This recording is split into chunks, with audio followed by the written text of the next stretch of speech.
Hi guys, 10 days leave முடிஞ்சதுக்கப்புறம் இன்றைக்கி வந்து டெய்லி ரொட்டீன் வந்து ஸ்டார்ட் ஆயிடுச்சு. இன்றைக்கி வந்து பாப்பா லஞ்சுக்காக ஃப்ரைட் ரைஸ் செஞ்சு கொடுமா அப்படின்னு சொல்லி கேட்டிருந்தா. அதனால் கேரட் பீன்ஸ் போட்டு செஞ்சு கொடுத்துர்லான்னு சொல்லிவிட்டு அதுக்கான வேலையை தான் நான் வந்து பார்த்துட்ருந்தேன். கேப்சிகம் வந்து கிடைக்கல, ஆனால் கேப்சிகம் போட்டால் சூப்பராக இருக்கும் ஃப்ரைட் ரைஸ்க்கு.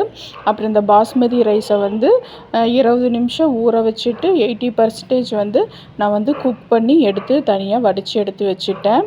அதுக்கப்புறம் பார்த்திங்கன்னா சட்டியில் எண்ணெய் ஊற்றி கேரட் பீன்ஸ் இதெல்லாம் நல்லா போட்டு நல்லா ஃப்ரை பண்ணி எடுத்துட்டேன். கொஞ்சம் உப்பும் போட்டுக்கிட்டேன். இதுலேயே நல்லா வந்து கேரட் பீன்ஸ் வந்து வெந்து வந்துடணும்.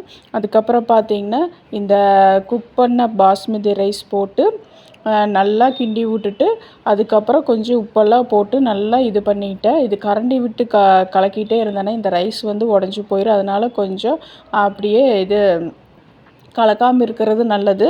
அதுக்கப்புறம் பார்த்திங்கன்னா இதெல்லாம் முடிச்சுட்டு கிளைமேக்ஸில் வந்து பார்த்திங்கன்னா கொஞ்சம் பெப்பர் தூள் வந்து தூவி எடுத்து பரிமாறினேன். இந்த ஃப்ரைட் ரைஸ் வந்து சூப்பராக இருக்கும். இது வந்து கடையில் வாங்கி சாப்பிட்ற மாதிரியே இருந்தது.